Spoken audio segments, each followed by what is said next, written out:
Έχουμε στη γραμμή μας τον κύριο Γιάννη Καλογερόπουλο, μέλος του Εθνικού Ελληνικού Πολιτικού Φορέα Ελλήνων Συνέλευσης, ο οποίος πήρε τηλέφωνο και θέλει να πει κάποια πράγματα που έχουν σχέση με την τρέχουσα κατάσταση, από ό,τι φαντάζομαι. Καλημέρα κύριε Καλογερόπουλε. Καλημέρα κύριε Γεωργιάδη και σε εσάς. Καλημέρα και στον κάθε Έλληνα και Ελληνίδα που μας ακούει. Πριν από λίγο έλεγα ότι η μέρα που ξεκίνησε δεν είναι καθόλου ζωφερή, ίσα-ίσα είναι το αντίθετο. Πολλά προβλήματα. Και από πού να αρχίσεις? Από το προσφυγικό μεταναστευτικό, από το αγροτικό. Αλλά επίσης εδώ στην Κατερίνη έχουμε και ένα πρόβλημα που έγινε. Ένα λεπτό, εγώ θα το διαβάσω από την τοπική εφημερίδα. Τις τελευταίες μέρες κι άλλος έπεσε από πολυκατοικία. Χθες ήταν ένας που έπεσε. Μάλλον κάποιο πρόβλημα έχουμε με το τέτοιο, με τον ήχο. Ίσως καλύτερα να χαμηλώσετε τον ήχο από το διαδίκτυο και να ακούτε μόνο εμένα από το τηλέφωνο. Το έκλεισα τελείως. Εντάξει, ευχαριστώ πολύ. Σκοτώθηκε κι άλλος 54χρονος πέφτοντας από ταράτες στην πολυκατοικία σε κεντρικό δρόμο της Κατερίνης. Και βλέπετε όλοι είναι όλα τόσα πολλά που από πού να αρχίσεις και τι να σχολιάσεις. Τι λέτε εσείς, ποια είναι η άποψή σας? Η άποψή μου δυστυχώς είναι ότι όλα αυτά συμβαίνουν διότι αυτό που έχει γίνει πρώτα απ' όλα στη χώρα μας είναι το κυνήγι του Έλληνα. Και αυτό γίνεται πολλά χρόνια. Απλά οι κυβερνήσεις το καλύπτανε να μην το βλέπουν όλοι και αμέσως μέσα από ένα τραπεζικό σύστημα με ψεύτικους δανεισμούς, μια φούσκα οικονομική και μια πλασματική οικονομία που διωγγωνότανε και ταυτόχρονα από ένα λησβερίσι πολιτικό μέσω των διορισμών, των εξυπηρετήσεων, των επιδοτήσεων και άλλων προσφορών προς τους Έλληνες. Οπότε αναγκάσανε να στρέψουν το μυαλό των Ελλήνων να σκέπτονται λιγάκι εγωιστικά, έτσι θελικά και για τον εαυτό τους και να διαφορούν για όλα αυτά που γίνονται γύρω τους ενώ τα αντιλαμβανόντουσαν. Κάπου όμως ήταν και οι ίδιοι Έλληνες που αποδεχτήκαν και ασπαστήκαν αυτή την οτροπία. Αυτό δυστυχώς έγινε από όλους εμάς. Δεν βγάζω και τον εαυτό μου έξω, είμαι 53 χρονών, περάσαμε από πολλά στάδια και από πολλές εμπειρίες μέσα στη ζωή, επαγγελματικά, συνεργασίες, τράπεζες, χρηματοδοτήσεις, προγράμματα. Τα βλέπαμε τη φούσκα, βλέπαμε αν θέλετε και το τυράκι, αλλά θέλαμε μόνοι μας να μπούμε μέσα στη φάκα. Σήμερα φτάσαμε στο να διώκουν επίσημα κάθε Έλληνα και κάθε Ελληνίδα, κλείνοντας το τραπεζικό σύστημα, παραδίδοντας το κράτος σε μηχανισμούς ξένους, εντελώς απροκάλυπτα, έτσι πιστεύω ότι το βλέπουμε όλοι. Έφτασε σε μια συνέντευξη ο πρώην Υπουργός Οικονομικών ο Γιάννης ο Βαρουφάκης να δηλώσει επίσημα ότι ο Υπουργός Οικονομικών δεν έλεγχε το Υπουργείο του, ότι η Γενική Γραμματεία Εσόδων μέσα στο Υπουργείο Οικονομικών είναι η ίδια η Τρόικα και δεν υπακούανε στον Υπουργό. Είναι ο ίδιος ο Υπουργός και λέει δημόσια, αλλά αφού πρώτα έχει φύγει από την κυβέρνηση. Αυτό ήθελα να σχολιάσω. Γιατί δεν τα λένε αυτά νωρίτερα όταν ήταν υπουργοί και τα λένε αφού χάσουν τον υπουργικό θόκο και μετά? Γιάννη, είναι ξεκάθαρο για τον καθένα να τα καταλάβει ότι όλα αυτά τα παιδιά είναι σε διατεταγμένη υπηρεσία. Δεν δουλεύουν για το καλό των Ελλήνων και για το ελληνικό δημόσιο και για το ελληνικό κράτος.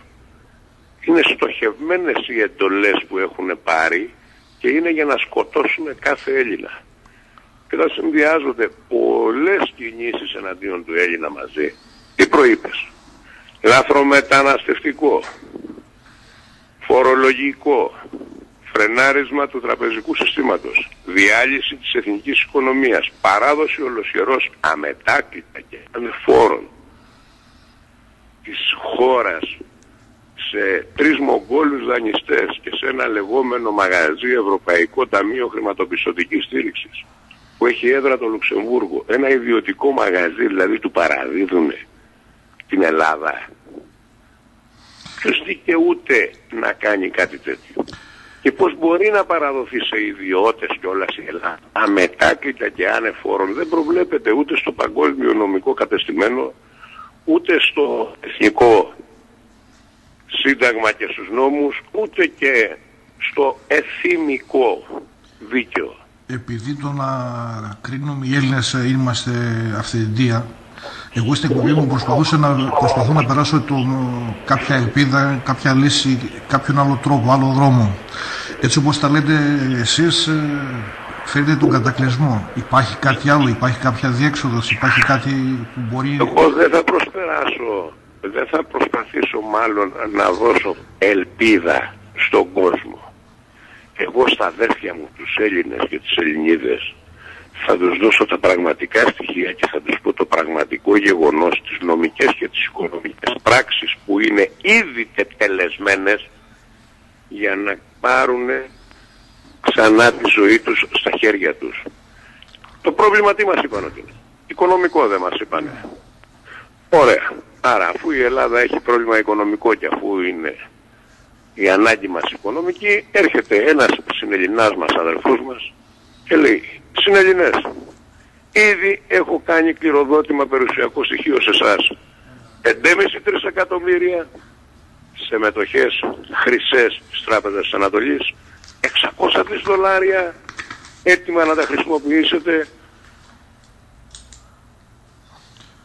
σε ομόλογα Αμερικής και 2-3 εκατομμύρια 300 δις έτοιμα εγκεκριμένα να εκταμιευτούν σε κάθε δήμο από τα κληρονομικά σας κεφάλαια. Πρόσεχτε, από τα κληρονομικά σας κεφάλαια. Τι είναι αυτό, ρε αδερφέ, του είπαν όλοι? Είναι αυτό που σας κρύβαν τόσα χρόνια, αδερφιά. Το κληρονομικό σας πλούτο, και σας λέγανε ότι είσαστε φτωχοί, ότι είσαστε ψωροκόστενα, ότι δεν θα έχετε στον ίδιο μοίρα, ότι μια ζωή πρέπει να ζείτε με δανεικά, ότι αυτό το κράτος δεν θα μπορέσει ποτέ να γίνει κράτος, δεν θα μπορέσει να κάνει ποτέ βιομηχανία και το ένα και το άλλο. Όλο αυτό το ψέμα λοιπόν καταραίει. Μα πώς καταραίει? Καταραίει από την ώρα που βγαίνει η αλήθεια στη φόρα. Και έτσι είδαμε επίσημα χαρτιά παγκόσμια να τα υπογράφουν οι μεγαλύτεροι θεσμοί του πλανήτη, να τα υπογράφουν οι μεγαλύτεροι θεσμοί μέσα στη χώρα, να στα υπογράφει και να στα επικυρώνει ο πρόεδρος της Δημοκρατίας. Και σε αυτά τα χαρτιά που είναι ο παγκόσμιος ισολογισμός που γίνεται κάθε χρόνο στα Ηνωμένα Έθνη από την Παγκόσμια Τράπεζα, να έρχονται όλοι οι επικεφαλείς του πλανήτη και να λένε: Ελλαδίτσα, αν φτωχιά είσαι? Ναι. Εδώ πέρα όμως έχεις 115 τρισεκατομμύρια δολάρια, τα οποία μάλιστα παίρνουν και 4% απόδοση κάθε χρόνο. Και μείναμε όλοι με το στόμα ανοιχτό. Αρχίσαμε να συνειδητοποιούμε πόσο κορόιδα μας έχουν πιάσει, πόσο ψέμα και πόσο παραμύθι έχουμε φάει τόσα χρόνια, πόσο αίμα ελληνικό έχει χυθεί. Και να έχουμε τόσο τεράστιο πλούτο και να φεύγουν τα παιδιά μας μετανάστες στο εξωτερικό, άλλοι να πηγαίνουν στην Αυστραλία, άλλοι να πάνε να κάνουν τους καρβουνιάριδες στο Βέλγιο τόσα χρόνια, άλλοι στη Γερμανία, άλλοι στον Καναδά, άλλοι να γίνονται σκουπιδιάριδες, να μην έχουν στον ήλιο μοίρα. Αναφέρεστε στα καταπιστεύματα? Αναφέρομαι σε κάθε κληρονομικό πλούτο που έχει ο Έλληνας. Που είναι μέσα. Αυτός ο πλούτος είναι φυσικά εκτός από τον εθνικό πλούτο που είναι υπόγειος, δεν μιλάω για αποθέματα μέσα στο έδαφος, δεν μιλάω για πετρέλαια μέσα στο έδαφος, αέρια, χρυσό και μέταλλα και πολύτιμες και σπάνιες γέες. Μιλάω μετρητά και μιλάω εκατομμύρια τόνοι σε χρυσό των Ελλήνων που τα διαχειρίζονται ξένοι, κρύβοντάς τους όμως και μην τους δίνοντας ούτε μέρος από τον πλούτο τους. Ένας αφελής θα ρωτούσε, μα τόσο ηλίθιοι είναι οι πολιτικοί στην Ελλάδα που δεν θέλουν να εκμεταλλευτούν αυτόν τον πλούτο που το διαχειρίζονται άλλοι? Στη λέξη πολιτική και τους πολιτικούς απευθύνει στο ερώτημα. Έκανα και ένα χαρακτηρισμό, είπα. Μήπως δεν τα βλέπουν, δεν τα ξέρουν, είναι άγνωστοι άμυροι των ευθυνών? Πολιτικοί, Γιάννη, δεν υπάρχουν στην Ελλάδα, δεν υπήρξαν ποτέ. Υπάρχουν μόνο στοχευμένοι υπάλληλοι στο να πράττουν συγκεκριμένα πράγματα και να εκτελούν τις εντολές των αυτοκινητών τους. Οι άνθρωποι αυτοί πρακτορεύουν για κέντρα εξουσίας που τους έχουν προσλάβει υπάλληλους και τους πληρώνουν. Δεν υπήρξε ποτέ πολιτική στην Ελλάδα.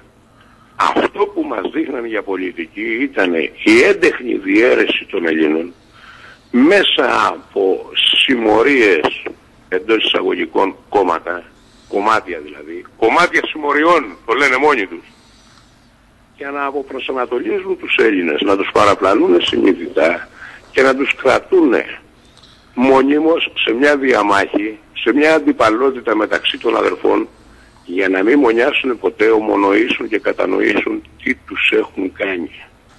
Το θέμα είναι ότι η Ελλάδα από τότε που ξεκίνησε, από τότε που απελευθερώθηκε, ήταν χωρισμένη στην αρχή του 28-30 αγγλόφιλους και ρωσόφιλους, αργότερα έγιναν βενιζελικοί, αντιβενιζελικοί, ή βασιλικοί και τώρα δημοκρατικοί. Πάντα το είχαμε το μικρόβιο μέσα μας να είμαστε μοιρασμένοι σε δύο παρατάξεις κυρίως και σε διάφορες άλλες, και αυτό βόλευε κάποιους. Και έτσι με τη μέθοδο της σαλαμοποίησης περνούσαν ό,τι μηνύματα θέλανε στους υποτακτικούς. Πάντα έτσι γινόταν, γιατί για να παίξεις ένα παιχνίδι θέλεις τουλάχιστον δύο παίχτες. Άρα πρέπει να δημιουργήσεις τεχνητά με δικούς σου πράκτορες τους παίχτες. Και οι υπόλοιποι θα μοιραστούν είτε με τον ένα παίχτη ή με τον άλλον. Είναι πάγια πολιτική αυτή των ελλαδικών εξωθεσμικών κέντρων που κουμαντάρουν την Ελλάδα. Το πρόβλημα έχει πολύ τεράστιο βάθος και πρέπει να το δούμε τη γενέση του από την Επανάσταση ακριβώς. Και πώς δημιουργείται το βασίλειο. Ενώ οι Έλληνες έχουν κάνει 4 εθνοσυνελεύσεις. Για να κάνει ο Έλληνας εθνοσυνέλευση γνωρίζει την ισχύ του. Κοιτάξτε, θα σας πω το πιο απλό. Η γενική συνέλευση ποιοι κάνουν σε μια εταιρεία? Το προσωπικό ή οι μέτοχοι, οι ιδιοκτήτες? Φυσικά οι ιδιοκτήτες την κάνουν. Τόσο απλό είναι. Άρα οι Έλληνες που γνωρίζουν ότι είναι τα αφεντικά, ότι είναι ιδιοκτήτες, ότι είναι οι μέτοχοι κάθε εθνικής ελληνικής περιουσίας της ίδιας της Ελλάδος, του εδάφους, του υπεδάφους, του πλούτου, του αποθεματικού, των βουνών, της θάλασσας, του υποθαλάσσιου χώρου, ως ιδιοκτήτες που γνωρίζουν ότι είναι κυρίαρχοι, δηλαδή αυτόχθονες Έλληνες κυρίαρχοι, κάνουν το απολύτως νομικά σωστό εθνοσυνελεύσεις. Και ενώ γνωρίζουν και κάνουν εθνοσυνελεύσεις και γνωρίζουν και τη διαδικασία που κάνουν εθνοσυνέλευση, πώς την κάνουν, και έχουν κάνει μέχρι το 28 4 εθνοσυνελεύσεις. Τελευταία είναι εδώ στην ιδιαίτερη πατρίδα μου στο Άργος.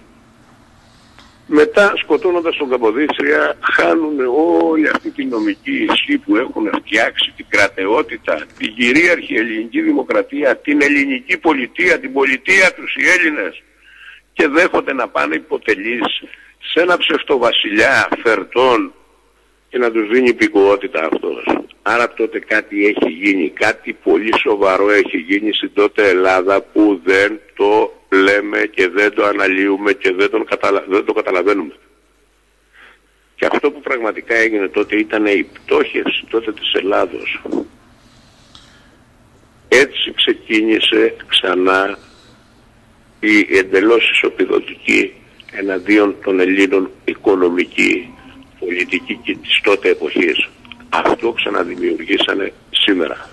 Και ενώ την εποχή εκείνη, όταν έγινε η πτώχευση, να σε διακόψω λίγο, όταν έγινε η πτώχευση στο παρελθόν κάνα 2 φορές, τότε μόνοι μας προσπαθήσαμε να επιβιώσουμε, ενώ τώρα που είναι μεθοδευμένη η πτώχευση, προσπαθούν από άλλα κέντρα να μας επιβάλλουν διαφορετικούς τρόπους, ενώ υπάρχουν και τα εργαλεία. Τα εργαλεία μας άφερε ο συνέλληνας μας ο Αρτέμις ο Σόρας και μας εμφάνισε και τα καταπιστεύματά μας στον κληρονομικό πλούτο. Και τα οποία κάποιοι άλλοι τα έχουν χρησιμοποιήσει, όπως η Ρωσία ή και οι γείτονες μας οι Σκοπιανοί. Ξέρεις ποιο είναι το πιο ωραίο? Τώρα που θα έρθει και ο Χρήστος ο Μπαλαντίνας στην κουβέντα, μπορεί να μας δώσει στοιχεία μέσα από την Παγκόσμια Τράπεζα να δούμε ότι και εμείς και οι ίδιοι η Ελλάδα τα έχει χρησιμοποιήσει. Απλά τα χρησιμοποίησε με έναν τρόπο μέσω της Παγκόσμιας Τράπεζας που δεν μαθεύτηκε ότι είναι δικά μας λεφτά. ό,τι έχει φτιαχτεί ακόμα και στην περιοχή σας, στην Κατερίνη, ό,τι έχει φτιαχτεί στη Θεσσαλία, ό,τι έχει φτιαχτεί στη Μακεδονία και τα περισσότερα έργα στην Αθήνα και στην Πελοπόννησο και στην Κρήτη είναι από τα λεφτά του καταπιστεύματος μέσω της Παγκόσμιας Τράπεζας, τα οποία καταλήγανε η Ελλάδα να τα παίρνει δανεικά. Για ποια εποχή μιλάτε? Και το πιο ωραίο ξέρεις ποιο είναι? Για ποια εποχή? Μιλάω από το 55 μέχρι και το 98 που αλλάζουμε αφεντικό και πάμε υπό την Κεντρική Ευρωπαϊκή Τράπεζα, οπότε από εκείνη τη στιγμή και μετά είναι στις σελίδες της Ευρωπαϊκής Κεντρικής Τράπεζας η χρήση των χρημάτων. Όλα αυτά τα μπακέτα Ντελόρ, τα μπακέτα των ολοκληρωμένων και των μη ολοκληρωμένων μεσογειακών προγραμμάτων, όλη αυτή η απάτη των χρηματοδοτήσεων είναι από αυτά τα κεφάλαια τα οποία όμως μας τα χρεώνανε, ενώ κάνανε χρήση των δικών μας κεφαλαίων. Τα τελευταία χρόνια υποτίθεται που μπαίναμε και ισότιμο μέλος στην Ευρωπαϊκή Οικονομική Κοινότητα και ό,τι αυτά που έχουμε ακούσει τέλος πάντων. Μας δίνουν δικά μας τα λεφτά δανεικά. Κάποιοι ενδιάμεσοι που τα έπαιρναν από τους δικούς μας λογαριασμούς κερδίζουν ακόμα σήμερα που μιλάμε τόκους. Άρα πρέπει να κάτσουμε να ασχοληθούμε λιγάκι πιο σοβαρά εμείς οι Έλληνες το τι έχει γίνει εναντίον μας και να σταματήσουμε αυτό το κλίμα έτσι να σκέπτεται το μυαλό μας από τη μία μελαγχολικά, να έχει πέσει τάχα μου η ψυχολογία μας και από την άλλη να περιμένουμε να πεθάνουμε. Δεν γίνεται ο Έλληνας να περιμένει να πεθάνει οικονομικά. Και να σταματήσουμε τις κοκορομαχίες μεταξύ μας. Αυτό είναι το πρώτο που έπρεπε να έχει γίνει εδώ και καιρό, γιατί βλέπουμε ότι όλα μαζί τα παιδιά εκεί μέσα στη Βουλή, ο ένας καλύπτει τον άλλον. Κάνουν θέατρα για να παραπλανούν τον κόσμο, αλλά όλοι μαζί υπογράψανε την αμετάκλητη και ανεφόρον παράδοση της Ελλάδος.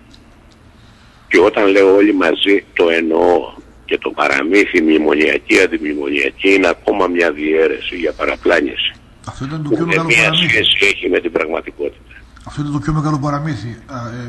Μέχρι πριν από 1,5-2 χρόνια η σημερινή κυβέρνηση ήταν αντιμνημονιακή, σήμερα είναι πιο μνημονιακή από τους μνημονιακούς. Άκουσέ με να καταλάβεις κάτι και να τα ακούσουν όλοι οι Έλληνες που ακούν. Και να δώσουν ιδιαίτερο βάρος. Ένας μόνο βουλευτής μπορεί να μπει και να ελέγξει ανά πάσα στιγμή οποιαδήποτε υπηρεσία του κράτους. Δεν έχει σημασία τι κόμματος είναι. Αν ένας τάχα αντιμνημονιακός βουλευτής ήθελε να σώσει την Ελλάδα και τους Έλληνες και να κάνει ακριβώς αυτό για τον οποίο τον έκλεξε ο ελληνικός λαός και τον έστειλε στη Βουλή να παίρνει τα 20.000 το μήνα, μπορούσε να πάει να ελέγξει την Εθνική Στατιστική Υπηρεσία. Φτάσανε στη δικαιοσύνη το θέμα γιατί ήταν όλα ψέματα. Όλα τα χαρτιά που παρουσιάσανε για να μπει η Ελλάδα στο μνημόνιο για τα τεχνικά ελλείμματα ήταν όλα ψέματα. Γιατί δεν πάει ένας βουλευτής αντιμνημονιακός, γιατί δεν πάει ένας κομμουνιστής ή ένας χρυσαυγίτης. Όλα αυτά τα κορόπεδα που μας έχουν πρίξει ότι θα μας σώσουνε και δεν είναι με το μνημόνιο να ελέγξει αυτό.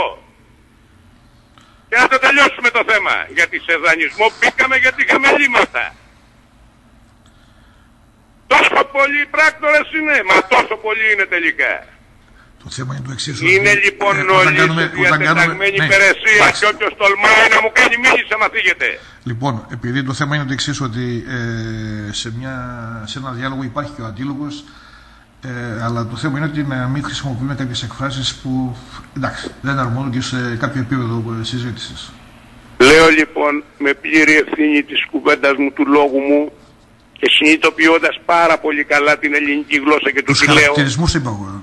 Οποιοςδήποτε βουλευτής από τους 300 έχει αρμοδιότητα και δικαιοδοσία κατά τον νόμο να πάει να ελέγξει οποιαδήποτε δημόσια υπηρεσία.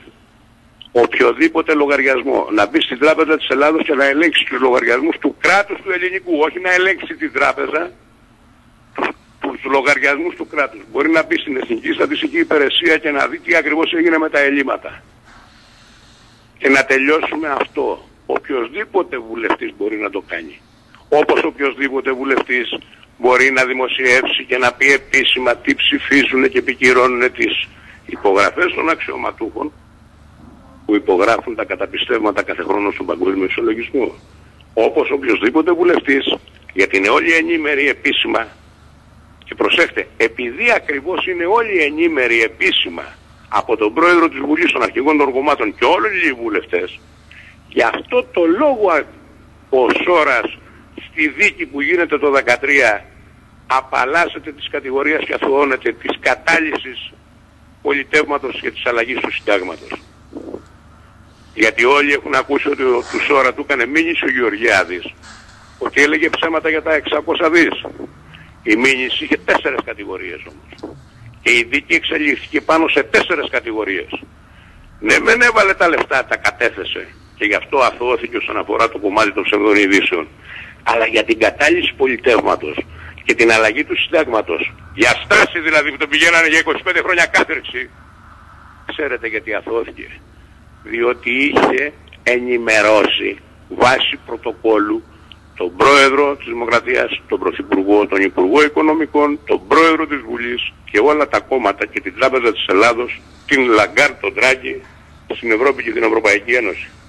Άρα δεν δικαιούται να πούνε δεν γνωρίζουμε και όλα αυτά τα καραγκιόζηλια και τα θέατρα που κάνουν οι βουλευτές μας. Είναι τόσο σοβαρό αυτό που σας λέω. Και για δέστε τώρα την πραγματική διάσταση της αλήθειας. Όλοι γνωρίζουν και κανένας δεν μιλάει. Γιατί δεν μιλάει? Δεν είναι σε διατεταγμένη υπηρεσία που σκοτώνει τον Έλληνα? Δεν αποδεικνύεται από τις ίδιες του τις πράξεις, αφού γνωρίζει επίσημα, είναι ενημερωμένος, έχουμε όλα τα χαρτιά, το βεβαιώνει το δικαστήριο ότι είναι ενημερωμένοι οι 300. Δηλαδή πιο φανερό από τη βεβαίωση του δικαστηρίου ότι είναι ενημερωμένοι όλη η Βουλή, ο πρόεδρος της Βουλής, όλοι οι αρχηγοί κομμάτων και όλοι οι βουλευτές, δεν υπάρχει από αυτό. Πηγαίνετε στη σελίδα 17 και 18 της απόφασης του δικαστηρίου να το δείτε ολοκάθαρα. Μετά από όλες αυτές τις σκέψεις που αναφέρατε, για όλα αυτά που αναφέρετε, υπάρχει κάποια πρόταση, κάποια διέξοδο, κάποιο φως στο τούνελ που λένε? Υπάρχουν πάρα πολύ σοβαρά σχεδιασμένες στρατηγικά προτάσεις που είναι έτοιμες, δομημένες, και εδώ θα ήθελα να δώσω τον λόγο στο Γιάννη το Δάρα που τον έχω δίπλα μου, να σας το αναπτύξει και να σας δώσει τα στοιχεία. Να πω κάτι λίγο, επειδή σε ένα λεπτό θα κλείσει, θα αρχίσουν διαφημίσεις, για να μην τον διακόψω. Να πούμε, αν θέλετε κάτι τώρα μαζί, και μετά τις διαφημίσεις να μιλήσουμε με τον κύριο Δάρα. Έχει δημιουργηθεί θεσμική εκπροσώπηση των Ελλήνων μέσα από δημοτικούς οργανισμούς για να συμμετέχουν οι ίδιοι οι Έλληνες, οι ίδιοι οι κυρίαρχοι Έλληνες, και να αποφασίσουν επίσημα με καταστατικό δημοκρατικό και με γενική συνέλευση συμμετέχοντας για την ίδια τους τη ζωή, για τον πλούτο τους, για τη διαχείριση της ζωής τους και του μέλλον τους.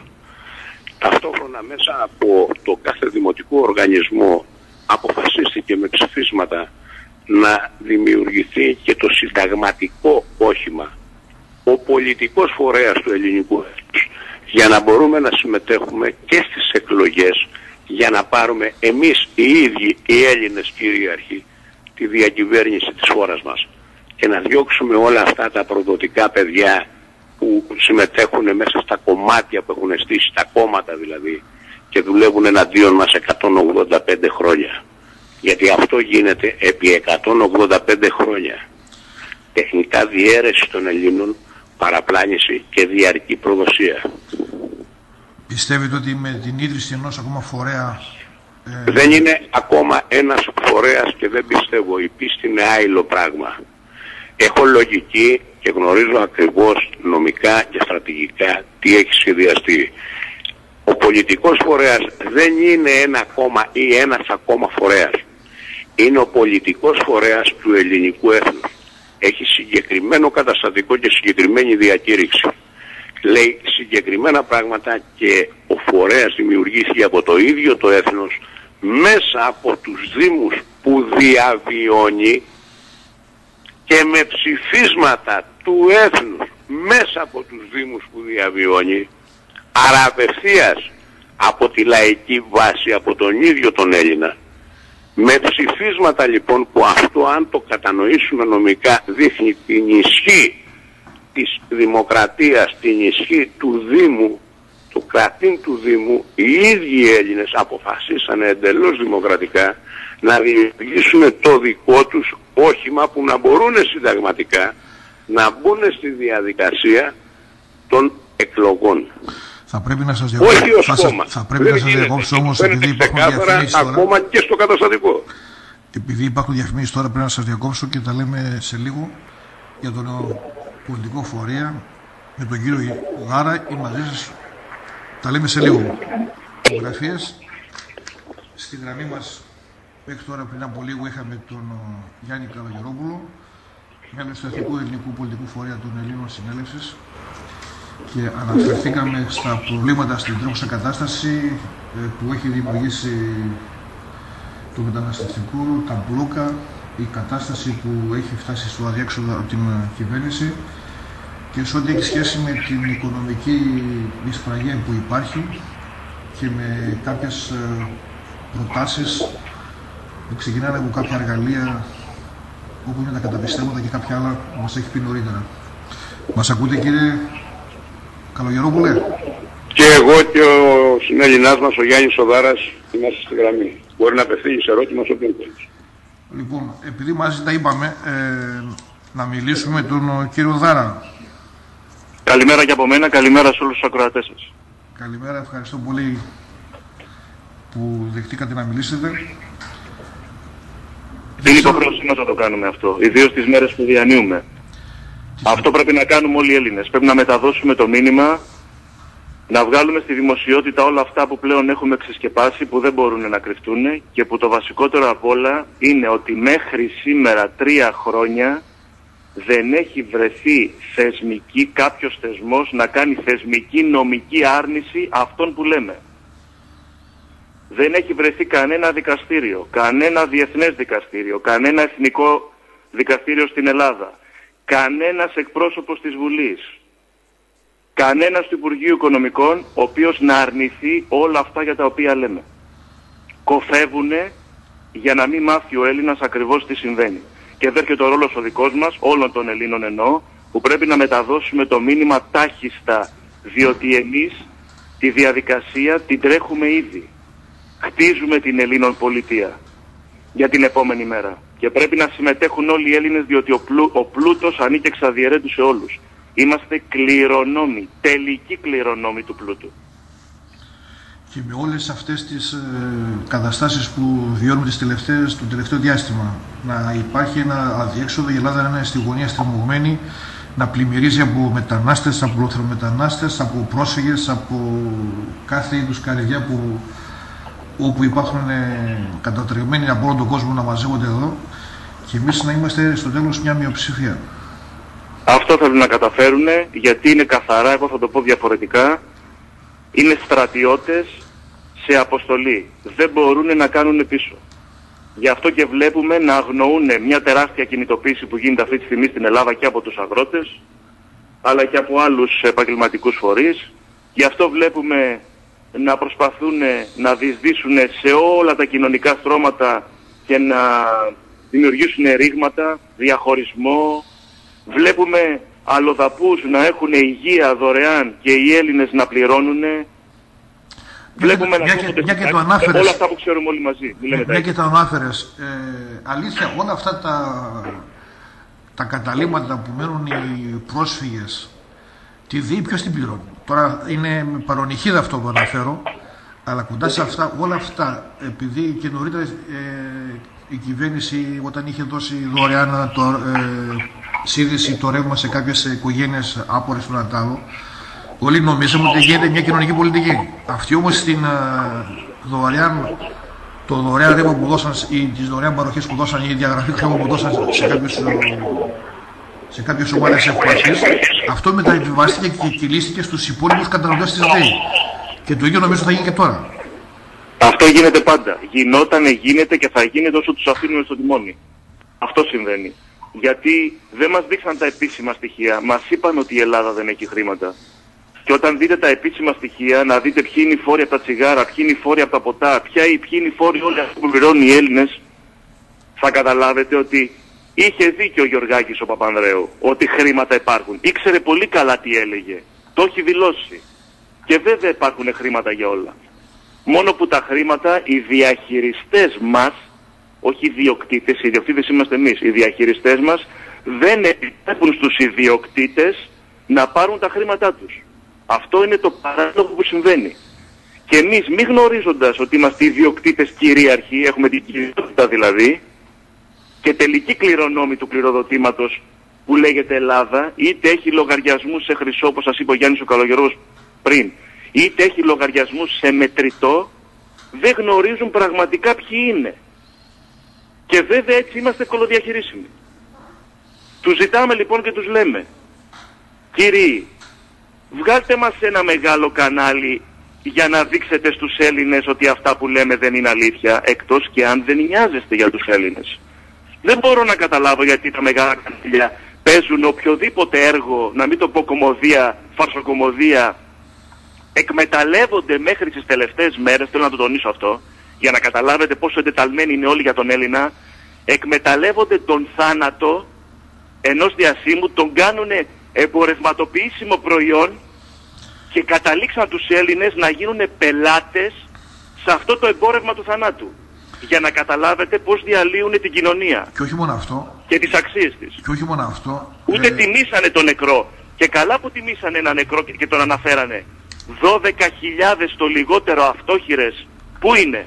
Έχετε ακούσει κάτι για αυτούς στην τηλεόραση? Αυτοί δεν είναι Έλληνες, δεν είναι ψυχές. Τι είναι? Εγώ θα το πω κάπου αλλού. Ότι δεν μπορεί να αφιερώνεις τόσες ώρες, τόσο χρόνο στην τηλεόραση και να προσπαθείς. Σε παρακαλώ, άμα θέλεις, μπορεί να χαμηλώσεις λίγο το κομπιούτερ ή το... Οκ. Μήπως τώρα είναι καλύτερα? Τώρα μια χαρά. Λοιπόν, επειδή έγινε όπως γίνεται πάντα, μια κατάχρηση του χρόνου, του λεπτικού και όλα αυτά. Ναι. Αλλά δεν κάναν το ίδιο και δεν αναφέραν λέξη για τους 3 πιλότους που έχουν πέσει και τους 3 χειριστές του ελικοπτέρου που πέσανε στο νησί, στο Αιγαίο. Για εκείνους τίποτα. Γι' αυτό αναφέρω ότι υπάρχουν... γι' αυτό λέω ότι οι αρχές έχουν χαθεί και όλα αυτά είναι τα οποία μας βάλουν σε πολλά ερωτηματικά.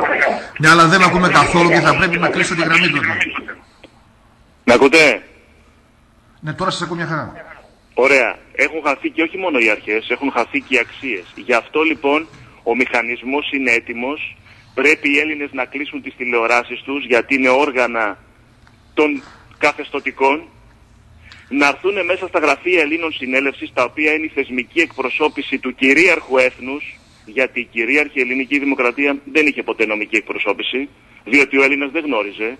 Τώρα λοιπόν έχουμε την πλατφόρμα, μπορούν να έρθουν όλοι στα γραφεία, γιατί αλλιώς δεν μπορούμε να προχωρήσουμε σε εθνοσυνέλευση. Για να κάνουμε κάθετη κυριαρχία μέσα στην Ελλάδα και να τηρήσουμε τον όρο του μνημονίου που λέει ότι μόνο κυρίαρχος αυτόχθον Έλληνας μπορεί να αποπληρώσει το χρέος της Ελλάδας, πρέπει να το κάνουμε συντεταγμένα μέσα από τα γραφεία μας, από το νομικό πρόσωπο, από τον φορέα Ελλήνων συνέλευσης, έτσι ώστε να σταματήσουμε από χθες που έπρεπε να το είχαμε κάνει, όλη αυτή την κατρακύλα και τη γενοκτονία των Ελλήνων. Διότι όλοι οι κύριοι μέσα στη Βουλή έχουν διαπράξει κατ' επανάληψη μέχρι σήμερα το αδίκημα της εσχάτης προδοσίας και είναι ηθική και φυσική αυτουργή παράβασης του πρωτοκόλου περί γενοκτονίας. Άρα λοιπόν δεν έχουμε να περιμένουμε κάτι από μηχανισμούς οι οποίοι είναι παραδομένοι αμετάκλητα και ανεφόρων σε μια ιδιωτική εταιρεία.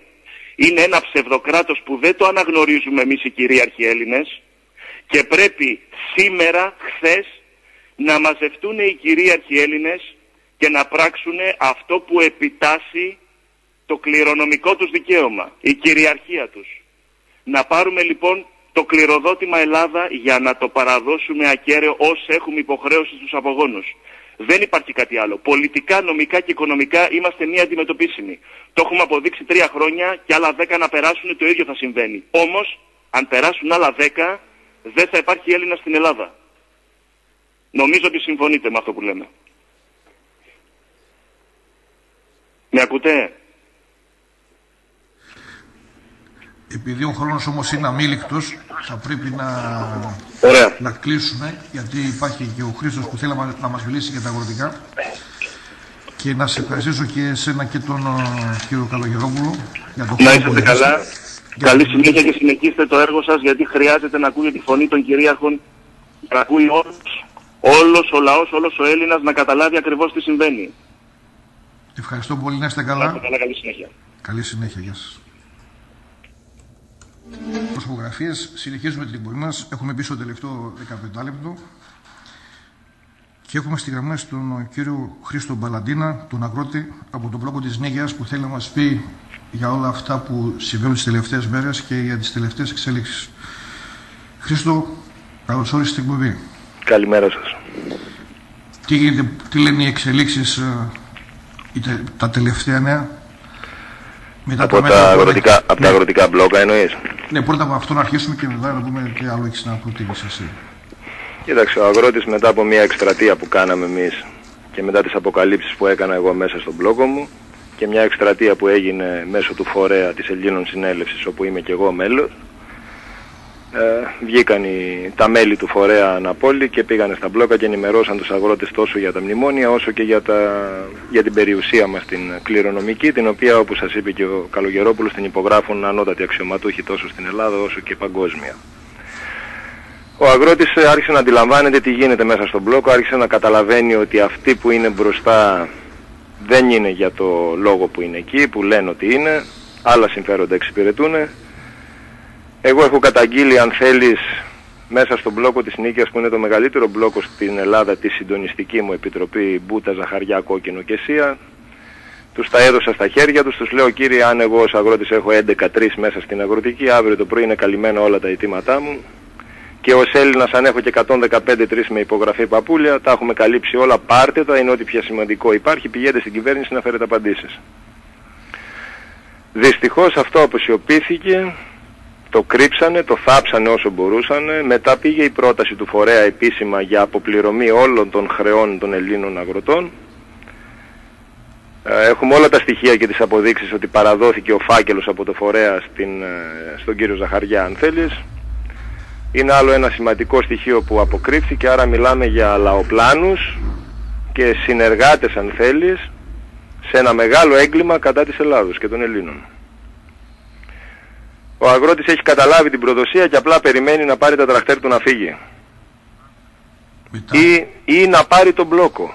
Υπάρχει και αυτό. Πάρτε, κύριε, τον μπλόκο, καθαρίστε το, βγείτε μπροστά και πάτε στον πρωθυπουργό. Ποιο πρωθυπουργό, τον κατασχεμένο τώρα? Τέλος πάντων, του πάει και αυτό. Δεν μου λες εσύ, ρε Βαγγελάκη Μπούτα, του λέω, συντοπίτη εδώ από το διπλανό χωριό, γιατί δεν μου είπες ότι καταθέτω αιτήματα σε μια κατασχεμένη κυβέρνηση? Γιατί μου το απέκρυψες αυτό? Αυτό ήταν και μια πληροφορία, αν θέλεις, που έφτασε μέχρι την Κρήτη μέσω του φορέα και βγήκε ένας αγρότης στα κανάλια και τους είπε: κύριε, μήπως να μιλήσω με την Τρόικα, με τους κατασχεμένους, τι να πω? Το άκουσα και σήμερα αυτό στην τηλεόραση, ότι η επόμενη λύση εναλλακτική είναι, αντί να μιλάει με τον Πρωθυπουργό, μήπως είναι καλύτερα να μιλήσει με την Τρόικα, το συντονιστικό όργανο των αγροτών. Ναι, βέβαια, μα έτσι πρέπει να γίνει, γιατί εντάξει, καλός ή κακός. Το ότι έμπρακτα αποδεικνύεται το μεγαλείο όλων αυτών που λέτε, ότι δεν υπάρχει κυβέρνηση, απλώς είναι μια διεκπεριωτέ. Ναι, δεν υπάρχει κυβέρνηση και μέσα στα μπλόκα υπάρχουν κάποιοι πράκτορες, σκουπίδια τελείως, με μεροκάματο 20 ευρώ τη μέρα. Μην φανταστείς ότι είναι τίποτα σοβαροί πράκτορες τώρα αυτοί εκεί πέρα. Μιλάμε για σκουπίδια τελείως, τα οποία εγώ τα απέδειξα ότι είναι σκουπίδια. Εντάξει, δηλαδή δεν μιλάω τυχαία έτσι. Το να κατηγορείς τους συναδέλφους είναι λίγο έτσι βαρύ. Τους συναδέλφους μου αγρότες τους ενημερώνω και τους ενισχύω για την αλήθεια. Τη συντονιστική προδοτική επιτροπή μου την καταγγέλλω δημόσια και πληρώνω, πρόσεξε τι τους είπα προχθές, αν τα 115-3 και τα μνημόνια που αποκάλυψα εδώ μέσα είναι ψέματα, εγώ πληρώνω να μου κάνετε και μήνυση. Την πληρώνω εγώ δηλαδή. Δεν χρειάζεται να πληρώσετε εσείς. Καλέστε τώρα το περιπολικό που είναι εδώ μες στον μπλόκο. Σας πληρώνω 120 ευρώ που είχε η μήνυση για να μου την κάνετε, ότι λέω ψέματα. Τώρα τι πιο αποκαλυπτικό θέλεις από αυτό?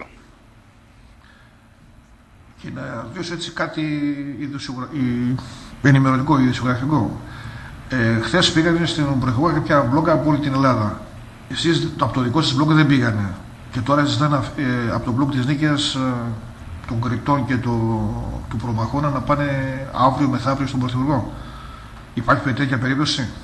Να πάνε να κάνουν τι από τη στιγμή που έχουν καταλάβει ότι δεν υπάρχει κυβέρνηση και δεν υπάρχει τίποτα? Τότε γιατί ο πρόεδρος από τον μπλόκο το δικό σας, ο κύριος Ο Μπούτας, ο Βαγγέλης. Ζήτησε να δει τον Πρωθυπουργό. Εντάξει, ο Μπούτας πρωτού δει τον Πρωθυπουργό βρίσκει τα δικά του, τους δικούς του εντολοδόχους. Πρώτα πήρε από εκεί εντολή, φυσικά. Παίρνει εντολή από το άλλο κατασχεμένο Κουκουέ και παίζει το παιχνίδι τους τώρα. Τι να κάνει ο Βαγγέλης αφού είναι μισθοδοσία ο άνθρωπος. Δεν μπορεί να κάνει κάτι άλλο τώρα, είναι εκεί. Εντάξει, το ξέρουμε και το ξέρει όλη η Θεσσαλία. Δεν είναι ότι είναι κρυφό για τον Βαγγέλη ότι είναι στο Κουκουέ όλα τα χρόνια. Όχι, ούτε το έχει κρύψει ο ίδιος ποτέ. Αφού ήταν βουλευτής. Μα δεν το έχει κρύψει κιόλας. Ότι είμαι εκεί. Βουλευτής, κανένα πρόβλημα.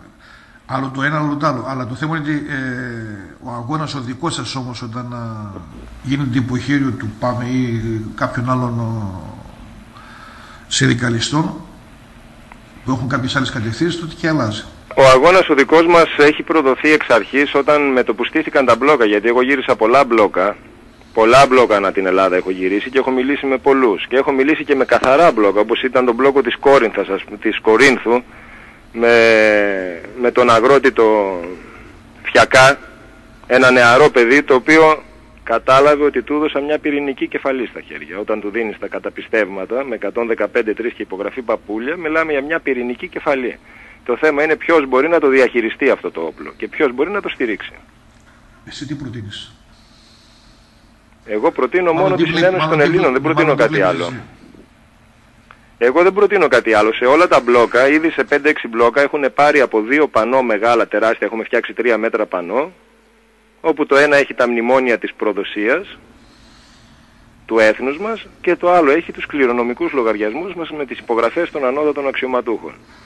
Κύριε, αυτά είναι αιτήματα. Τώρα τα παίρνετε, πάτε στην κυβέρνηση, τους λέτε δάτε εδώ ρε κοπρίτες, να πούμε τι υπογράψατε εδώ, ότι είστε κατασχεμένοι. Ωραία. Πείτε μας σας παρακαλώ, τι είναι αυτά κύριε? Είχε γίνει πριν από λίγες μέρες και στις Θερμοπύλες ένα μπλόκο. Τι έγινε εκεί τότε? Στις Θερμοπύλες ενώ ήταν ας πούμε εντελώς συμβολικός ο χαρακτήρας. Ναι, κοίταξα, στις Θερμοπύλες εγώ είχα προσωπική επαφή με τον πρόεδρο του μπλόκου 3 φορές. Συναντηθήκαμε προσωπικά. Μου λέει κάνω κάλεσμα, του λέω κοίταξε να δεις, εγώ εκπροσωπώ και φορέα, του λέω. Το μοναδικό φορέα με πιστοποίηση, με συγκεκριμένη περιουσία και όλα σφραγισμένα. Μου λέει πολύ ωραία, εγώ σας καλώ επίσημα στον μπλόκο. Και μάλιστα ο πρόεδρος δήλωσε παρουσία πολλών ατόμων, μη με προδώσετε. Έτσι μας έλεγε, μην με προδώσετε, δηλαδή μη τυχόν και δεν πάμε. Βέβαια, επειδή εμείς ό,τι κάνουμε το κάνουμε δημόσια και είχαμε δηλώσει ότι ναι, εμείς θα πάμε 1000 μέλη του φορέα εκεί πέρα. Είχε στηθεί ο καθεστωτικός μηχανισμός για να αντιμετωπίσει 1000 μέλη. Στην ουσία εκεί πέρα ήταν καμιά 20 αγρότες, δεν ήταν ένα δυνατό μπλόκο που να μπορεί να αντισταθεί. Τα παιδιά όλοι είδαν μέσα σε 2 μέρες πόσο στημένο είναι το καθεστώς απέναντί μας και πώς κατάφερε να διαλύσει τον μπλόκο μέσα σε μισή ώρα από τη στιγμή που πάτησε το κουμπί. Και χάθηκε τον μπλόκο. Άρα δεν προδώσαμε κανέναν, μας προδώσανε αν θέλεις. Όχι, διαλύθηκε από τους τοπικούς διοργανωτές ή από κάποιους άλλους?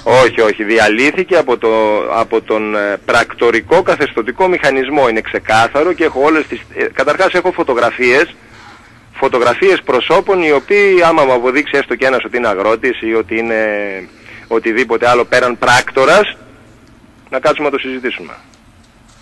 Υπήρχαν μέσα στον μπλόκο πάνω από 50 πρόσωπα τα οποία καμία σχέση δεν είχαν με αγρότες ή με οτιδήποτε άλλο. Και όχι μόνο αυτό, αλλά υπήρχε κινητοποίηση και από άλλες τάξεις, όπως οι φορτηγατζίδες, νομίζω κάναν κάτι και... Κινητοποίηση όχι, 10 φορτηγά ήταν τα οποία όπως μας είπαν σπάσαν τον μπλόκο της αστυνομίας, αν είναι δυνατόν δηλαδή, να σπάει τον μπλόκο της αστυνομίας που ήταν κάποια χιλιόμετρα παραπέρα και μπήκαν μέσα στον μπλόκο για να δημιουργήσουν φασαρία, έτσι. Κατέβηκαν με απειλητικές διαθέσεις, με ύβρις. Όταν βέβαια είδανε ότι από κάτω υπάρχουν 500 άτομα της Ελλήνων Συνέλευσης, εγώ το άκουγα και στο ΣΥΜΠΗ που λέγαν μπείτε μέσα, είναι 1000 κάτω, θα μας λιτζάρουν, λέγαν οι φορτηγατζίδες. Άρα λοιπόν οι φορτηγατζίδες δεν ήρθαν και για να στηρίξουν τον μπλόκο και να πούν είμαστε κι εμείς εδώ παρόν, ήρθαν με συγκεκριμένες εντολές το τι θα κάνουν. Το θέμα είναι το εξής, ότι επειδή για αυτούς που ασχολούνται με τα μέσα ενημέρωσης όλα είναι ένα καλωστημένο παιχνίδι. Ίσως ήταν και κάποια ώρα που ήταν ζωντανή εκπομπή, κάποιες ειδήσεις, ήταν κάπου τίποτα στημένες κάμερες? Ναι, από το πουθενά υπήρχαν 2 κάμερες εκεί πέρα όταν οι Ιταλικέριδες σπάσανε τον μπλόκο της αστυνομίας και μπήκαν μες στον μπλόκο. 2 κάμερες από το πουθενά, ούτε τις είχαμε δει, ούτε τους δώσαμε συνέντευξη, τίποτα. Δεν μιλάμε για απλές κάμερες, εννοούμε... Όχι, μιλάμε για επαγγελματικές κάμερες, μεγάλες. Ναι, με βάνουμε στημένες κεραίες. Βέβαια, οι οποίοι ήρθαν την ίδια ώρα, έτσι, με την ώρα που ξεκίνησαν τα φορτηγά, οι Ιταλίκες να μπαίνουν μέσα, τότε εμφανίστηκαν κι αυτοί. Μετά από όλα αυτά δεν ξέρω αν κάποιος αμφισβητεί, αμφιβάλλει για όλα αυτά που παίζονται εις βάρος των αγροτών ή κάθε άλλης προσπάθειας που γίνεται να αποτινάξουν από πάνω τους αυτή την παραπληροφόρηση. Εγώ θα έλεγα ότι το πιο σημαντικό απ' όλα που πρέπει να καταλάβουμε και να αντιληφθούμε είναι πρώτον ότι έχουμε κατασχεμένη κυβέρνηση, αλλά το πιο σπουδαίο απ' όλα στο νόμο 4111 του ΦΕΚ 18α στις 25 πρώτου και στην παράγραφο 7 διαβάζουμε ότι ούτε η Ελλάδα ούτε κανένα περιουσιακό στοιχείο εξαιρείται λόγω εθνικής κυριαρχίας από κατάσχεση. Άρα λοιπόν οι υπάλληλοι μας που τους πληρώνουμε να διαχειρίζονται την περιουσία μας παραδώσανε την εθνική μας κυριαρχία και την περιουσία του έθνους μας. Λοιπόν κύριε, αυτό είναι ξεκάθαρα εσχάτη προδοσία, ξεκάθαρα, και όποιος το συγκαλύπτει είναι συνεργός και συνένοχος. Και αν θέλεις, επειδή έχουμε κάνει έναν αγώνα 3 χρόνια τώρα, εγώ θα αρχίσω από τις επόμενες μέρες να τους βγάζω δημόσια, αγαπητέ. Εγώ έχω πάει σε πάνω από 50 γραφεία δημάρχων, σε άλλα τόσα και περισσότερα έχει πάει ο Γιάννης ο Καλογερόπουλος, σε άλλα τόσα ο Γιάννης ο Δάρας. Έχουν δει τους κληρονομικούς λογαριασμούς όλοι οι δήμαρχοι, έχουν δει τα 2,3 εγκεκριμένα και ξέρουν ότι απαιτείται μόνο η υπογραφή τους γιατί άρχουν Ελλήνων. Υπήρχε δήμαρχος που στα ίσια μας είπε, παιδιά, δεν μπορώ να το κάνω. Μας το είπε ξεκάθαρο ότι εγώ δεν μπορώ να το κάνω. Για ποιο λόγο? Γιατί είναι αλλού το παιδί. Δεν είναι για τους Έλληνες εκεί που είναι. Λοιπόν, εγώ το γνωρίζω ότι ίσως είναι παράνομο, το γνωρίζω ότι μπορεί να με τραβήξει ο εισαγγελέας και να σου πω και κάτι, το επιδιώκω κιόλας. Κύριε, θα αρχίσω να σας βγάζω τα βίντεο και τις ηχογραφήσεις που έχω στον αέρα. Θα σας ξεφτυλίσω πανελλαδικά. Πανελλαδικά θα αρχίσω να τους ξεγυμνώνω. Πάρτε το βίντεο κύριε που το αποκάλυψα του τάδε δημάρχου τους κληρονομικούς λογαριασμούς και όλα τα έγγραφα. Και έσκυψε το κεφάλι. Όταν αυτοί οι δήμαρχοι που είπες οι 50-60 ήταν εννοείς από τη Θεσσαλία ή από την Ελλάδα? Από όλη την Ελλάδα, σε όλη την Ελλάδα έχουμε τρέξει. Είμαστε σε ένα πόλεμο 3 χρόνια, γνωρίζουμε πολύ καλά τι κάνουμε, γνωρίζουμε ότι αυτό είναι πόλεμος και είμαστε ορκισμένοι πολεμιστές υπέρ της απελευθέρωσης της Ελλάδας μας και με κάθε κόστος και κάτω από οποιασδήποτε συνθήκες αν θέλεις. Και από όλους τους δημάρχους της Ελλάδος υπάρχουν κάποιοι που έχουν δεχθεί και μπήκαν στη διαδικασία αυτή να υπογράψουν? Μα για να φτάσαμε εμείς και να έφτασε ο Αρτέμις Ώρας και να έχει εγκρίνει το πρόγραμμα και να είναι έτοιμο προς υλοποίηση, σαφώς και κάποιοι δήμαρχοι βάλαν την υπογραφή τους και βοηθήσανε πάνω σε αυτό, τους οποίους τους εξαφανίσαν βέβαια την άλλη μέρα. Δηλαδή όχι απλά εκβιάζουν, δεν μπορείτε να φανταστείτε το τι γίνεται από εκβιασμό. Ως επίσης δεν μπορείτε να φανταστείτε τι λεφτά βγάζουν στις πλάτες μας πολλοί από αυτούς. Ποιο είναι το αντίτιμο της προδοσίας δηλαδή, το ξέρουμε και αυτό. Δυστυχώς η Ελλάδα στα 3-4 χιλιάδες χρόνια έβγαλε πολλούς εφιάλτες και γούσιδες. Ναι, αλλά κοίταξε τώρα, με 115-3 δεν είναι οικονομικό το θέμα, αυτό αποδεικνύεται. Και με 12.000 αυτόχειρες στην Ελλάδα και χθες είχατε αυτόχειρα στην Κέρκυρα, είχα και άλλη ελληνική ψυχή η οποία αυτοκτόνησε λόγω κρίσης. Και στην Κατερίνη είχαμε χθες. Στην Κατερίνη. Λοιπόν, εγώ δηλώνω ότι για κάθε ελληνική ψυχή που έφυγε θα πάρω πίσω 10 από αυτούς. Εγώ θα πάρω 10 από αυτούς τους εθνοπροδότες που 12.000 Έλληνες αυτοκτόνησαν για μια εικονική κρίση και αποδεικνύει ο 115-3. Επειδή όμως ο χρόνος τελείωσε και η εκπομπή τελειώνει. Η εκπομπή τελειώνει, εγώ καλώ όλο τον κόσμο να έρθει στα μπλόκα και να υποστηρίξει την αλήθεια, να πιάσει τους μπροστινούς των μπλόκων. Κύριε, είναι πολύ σοβαρό, είναι εθνικό το θέμα, με 11-3 μες στην αγροτική έχουν καθαρίσει και τα 12 αιτήματα. Και καλώ τον κόσμο να έρθει στα γραφεία της Ελλήνων Συνέλευσης, όπως είναι και στην Κατερίνη το γραφείο, να ενημερωθεί και να σταματήσει ο κόσμος να είναι στην πίστη. Ναι, το πιστεύω, ναι, δεν το πιστεύω. Πάρει τα έγγραφα στα χέρια του, το έθνος μας κινδυνεύει και ο μηχανισμός άμυνας έχει ενεργοποιηθεί και είναι ο φορέας Ελλήνων Συνέλευσης. Δεν υπάρχει άλλος φορέας και άλλο πολιτικό κόμμα, αν θέλετε, να μπαίνει μέσα στα μπλόκα και να αποδεικνύει περιουσία πιστοποιημένοι και υπογεγραμμένοι από τον Άριο Πάγο. Ρε παιδιά, τι άλλο θέλετε. 115-3 μας τα σφραγίζει ο ίδιος ο Άριος Πάγος. Το έχουμε πάει τους λογαριασμούς και δεν είπε ότι όχι, δεν είναι έτσι, δεν υπάρχουν. Έχει βάλει τη σφραγίδα του.